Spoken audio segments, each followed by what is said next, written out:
నువ్వు వెళుతుంది దేవుని సేవకే కావచ్చు. నిన్న రాత్రి ఈ సమయం 8 గంటలకు ఎక్కడో విజయనగరం జిల్లాలోని గజపతి నగరం అనే ఊరిలో వాక్యం చెప్పడానికి వెళ్తున్నాడు కుమారుడు. పాపం వాక్యం చెప్పడానికి. కానీ నీ సేఫ్టీ ఏది? లేదు దేవుడు బంగారు దూతలు పెట్టి కాపాడుతాడంటే నిన్ను నువ్వు కాపాడుకోవా? ఒక పంచి అలాంటప్పుడు కారు ఎక్కి దేవుడే తన దూతలతో కాపాడుతున్న రైజింగ్ యాక్సలరేటర్ మీద కాళ్ళు నొక్కి చేతులు వదిలేయి, దేవుడు స్టీరింగ్ నడుపుతాడు నీది. ఇంత మూర్ఖమైన ఆలోచనలు ఏంటండి?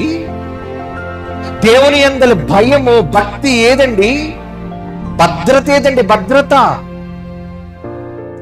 నీకోసం ఎదురు చూచే కుటుంబం ఉంది, నీకోసం ఎదురు చూచే పిల్లలు ఉన్నారు, నీకోసం నీ సొంత వాళ్ళు ఎదురు చూస్తున్నారు. వీటన్నిటికంటే ముఖ్యంగా నీకోసం నీ తండ్రి ఎదురు చూస్తున్నాడు. పరలోకమందున్న తండ్రి. దేనికోసం? నువ్వు తొందరగా వచ్చేయాలని కాదు ఆయన దగ్గరికి, నువ్వు తొందరగా ఆయన పని పూర్తి